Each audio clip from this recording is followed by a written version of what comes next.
Welcome to my channel. Hi friends, நான் உங்கள் கணேஷ். இந்த விளாக் எப்போ எடுக்க ஆரம்பித்தேன் அப்படின்னு பார்த்தீங்கன்னா, ஃப்ரைடே எடுத்த விளாக் தாங்க இந்த விளாகு.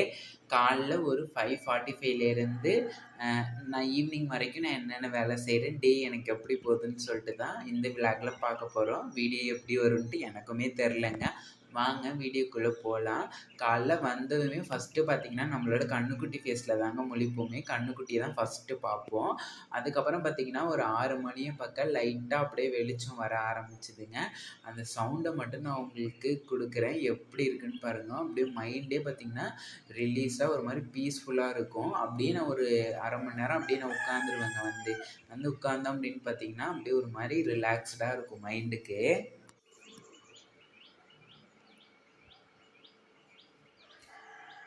பார்த்தீங்களாங்க, அந்த குருவியோட சவுண்டே ஒரு மாதிரி அப்படியே ரொம்ப பியூட்டிஃபுல்லாக இருக்கும். இது தாங்க நம்ம வீட்டு பூனைக்குட்டி. அவனுமே என் கூட காலைல வந்து உட்காந்துருவான்.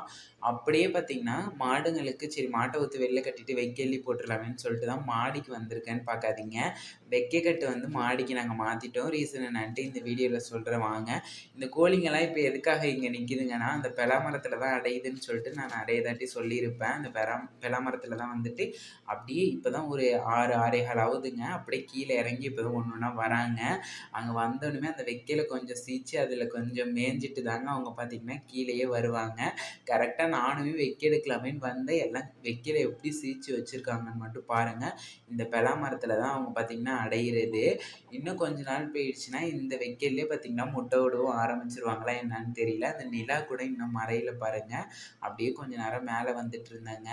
அதுக்கு முன்னாடி பார்த்திங்கன்னா நம்ம வைக்க போகிற எங்கே போட்டிருந்தோம் அப்படின்னு பார்த்திங்கன்னா, அந்த இங்கே கீழே இருந்து கொட்டா தெரியுது பாருங்கள். அது பக்கத்தில் தான் போட்டிருந்தோம். நிறைய பேருக்கு தெரியும். இப்போ வந்துட்டு அங்கே போடுறது இல்லை. ஏன் அப்படின்னு பார்த்தீங்கன்னா, மாடுங்க வந்துட்டு அந்த வேலி எல்லாத்தையுமே முறிச்சிருச்சுங்க. அதனாலன்னு சொல்லிட்டு இந்த சந்தில் தாங்க வந்துட்டு மாடி தூக்கிட்டு வந்து ஒரு கட்டை அடுக்கி வச்சுட்டோம். வேணுன்றப்ப மட்டும் அந்த நான் சைடில் ஒரு சந்து காமிக்குவோம் பாருங்கள். அந்த சைடில் கொஞ்சமாக அள்ளி போட்டுட்டு அப்பப்போ நம்ம வந்துட்டு அள்ளி வச்சுக்கிறது. இப்போ ரொம்பவுமே வேஸ்ட் ஆகிறது கிடையாது. ஏன்னா மாடியில் இருக்கிறதுனால இந்த கோழிங்க தான் அப்பப்போ அதிகமாக பார்த்திங்கன்னா சீச்சு வச்சிருதுங்க. அதுக்கப்புறம் சரி கொஞ்சோண்டு பிரித்து போட்டுடலாமேன்னு சொல்லிட்டு வைக்கோல் தாங்க பிரிச்சிட்ருக்கேன். வைக்கோல பிரிக்கும் போது ரொம்பவுமே கவனமாக அள்ளி போடணும். ஏன்னா அதில் இருக்கிற நூல்கண்டு பார்த்திங்கன்னா மாடுங்க சாப்பிட்ருச்சுன்னா ரொம்பவுமே பிரச்சனை ஆகிடும். அதை நான் ஒரு கட்டை பிரிக்கிறதுக்குள்ளே எத்தனை கோழி அந்த கட்டையில் ஏறி ஓடுதுன்னு மட்டும் பாருங்கள். அதுக்குள்ளே கல் இருந்தாலுமே மாடுங்களுக்கு கவனமாக கொடுக்கணும். நான் அதை வந்துட்டு பிரிச்சுட்டு ஒரு 2, 3 தாட்டி நல்லா உதறிட்டு அதுக்கப்புறம் தாங்க பார்த்திங்கன்னா மாடுங்களுக்கே கொடுக்க. நான் அள்ளி வைக்கும் போதே உங்களுக்கு வந்துட்டு தெரிஞ்சிருக்கும் எத்தனை தாட்டி உதறேன் அப்படின்னு சொல்லிட்டு. ஏன்னா அதில் உள்ள நூல்கண்டை சாப்பிட்ருச்சு அப்படின்னா ரொம்பவுமே ரிஸ்க்குங்க. அதுவும் இப்போலாம் வைக்கக்கட்டு ரொம்பவுமே ஜாஸ்தி ஆகிட்டுங்க. உங்கள் ஊர்லலாம் ஒரு கட்டு எவ்வளோன்னு சொல்லிட்டு மறக்காமல் கமெண்ட் பண்ணுங்கள். ஏன்னா ரொம்ப ரொம்ப பத்திரமா பார்த்துக்க வேண்டியதாக இருக்குது.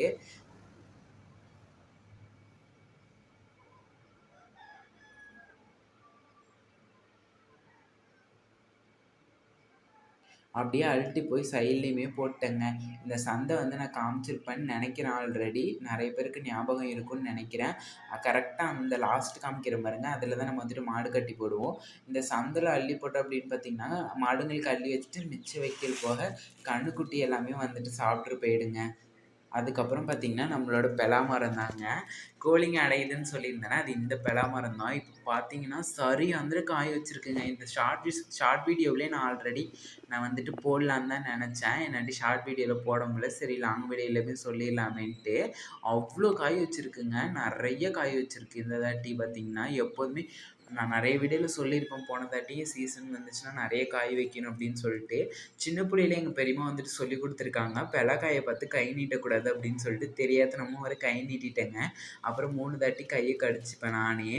அதுக்கப்புறம் பார்த்திங்கன்னா மாடி ரொம்பவுமே குப்பையாக இருந்துச்சுங்க. அதை எல்லாத்தையுமே பார்த்திங்கன்னா க்ளீன் பண்ணி விட்டுட்டு சரி பால் கறக்க மணி ஆயிடுச்சுன்னு சொல்லிட்டு இப்போ வந்துட்டு பால் கறக்க தான் வந்தால் பார்த்திங்கன்னா நம்மள எங்கெங்கே இந்த கோழிங்கெல்லாம் பால் கறக்க விடுதுங்க. நம்மளை வந்துட்டு தீனி போட்டால் தான் விடுவேன் அப்படின்னு சொல்லிட்டு காலை கொத்திட்டு இருந்ததுங்க.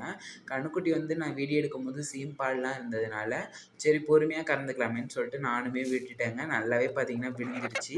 இப்போ பார்த்திங்கன்னா இதுங்க இந்த அரிசி தின்றதுக்குள்ளே என்ன பாடுபடுத்துங்கன்னு மட்டும் அப்படியே அதுங்களுக்குமே கொஞ்சம் போல் அரிசி அள்ளி போட்டுட்டு போட்டுட்டேன். அதுங்களுமே சண்டை போட்டுட்டே பார்த்தீங்கன்னா, சாப்பிடுறதுக்கு ஆரம்பிச்சுட்டாங்க.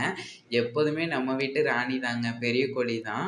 அவங்க தான் வந்துட்டு தின்னு முடிச்சுட்டு, அதுக்கப்புறம் தான் மிச்சம் உள்ளவங்க. அதுவும் அவங்களும் சாப்பிட மாட்டாங்க. மிச்சம் உள்ளவங்களையும் சாப்பிட விட மாட்டாங்க. இதுதான் அவங்க பண்ற வேலையே. அப்புறம் பார்த்தீங்கன்னா, "ஏன் கோழிலாம் கம்மியாயிடுச்சு ப்ரோ" அப்படின்னு சொல்லிட்டு நெறைய பேர் கேட்டிருந்தீங்க. சமாளிக்க முடியல நம்மளாட்டி வச்சுட்டு பார்த்தீங்கன்னா. ஏன்னா வந்துட்டு பார்த்துக்க அந்த அளவுக்கு ஆள் இல்ல அப்படி சொல்றதா எப்படின்னு தெரியல. கரெக்ட்டா வந்து முட்டை விடுறது கிடையாது. சரி குறைச்சுக்கலாமேன்னு சொல்லிட்டு நம்மளோட பெரிய கோழி, அதோட ஒரு புள்ள, அதுக்கப்புறம் இப்போ ஒரு ரீசென்ட்டா இப்போ குஞ்சு வச்சு இறக்குனதுல ஒரு 3 இருக்குங்க. நம்மள்ட்ட இருக்கிறதே பார்த்தீங்கன்னா, இப்போ ஒரு கம்மியான கோழி தான் இருக்குது. இத வச்சுட்டு பார்த்தா போதுன்னு சொல்லிட்டு தான் வச்சிருக்கோம். இதிலுமே இன்னும் குறைக்கணும்னு சொல்லிட்டு தான் பார்த்தீங்கன்னா, நெனச்சு அம்மா சொல்ட்டே இருந்தாங்க. சரி இதுவரைக்கும் போதுமா அப்படின்னு சொல்லிட்டு நான் சண்டை போட்டு வச்சிருக்கேன். இந்த சேவல் நிக்குதுல்லங்க, இதுதான் நம்மளோட இப்போ கோயில்ல வந்துட்டு காளியாட்டம் நடந்ததுக்கு கோயில்ல கொண்டுட்டு போய் விட்டாச்சு. அதுலயுமே பார்த்தீங்கன்னா, ஒரு சேவல் தான் இருந்துச்சு. அந்த சேவலுமே இப்போ வந்துட்டு போயிட்டு, இப்போ பார்த்தீங்கன்னா, மணி வந்துட்டு ஒரு 7:30 மணி ஆகுதுங்க. அப்படியே வந்துட்டு பார்த்தீங்கன்னா, கோழிங்க எல்லாம் அரிசி தின்னு முடிச்சுட்டு, இந்த ஆட்டுக்குட்டிங்களும் வந்துருங்க. இந்த ஆட்டுக்குட்டிங்க வந்து விளையாண்டுட்டு இருந்துச்சு. அப்படியே நானுமே கொஞ்ச நேரம் உட்காந்துட்டேங்க. இப்படிதான் காலைல போச்சு. அதுக்கப்புறம் ஒரு 11:30க்கு மேல ஃப்ரைடேன்றதுனால பூஜை பாத்திரம் எல்லாமே பார்த்தீங்கன்னா, விளக்கி வந்துட்டு காய வச்சுட்டுருந்தேன். அதையுமே ஃபுல்லா வந்துட்டு நல்லா பளிச்சுன்னு விளக்கி முடிச்சாச்சு. அதுக்கப்புறம் வாசல்ல அப்படியே செடி வச்சிருந்தேன். அந்த அந்த அப்டேட் இன்னும் குடுக்கவே இல்ல.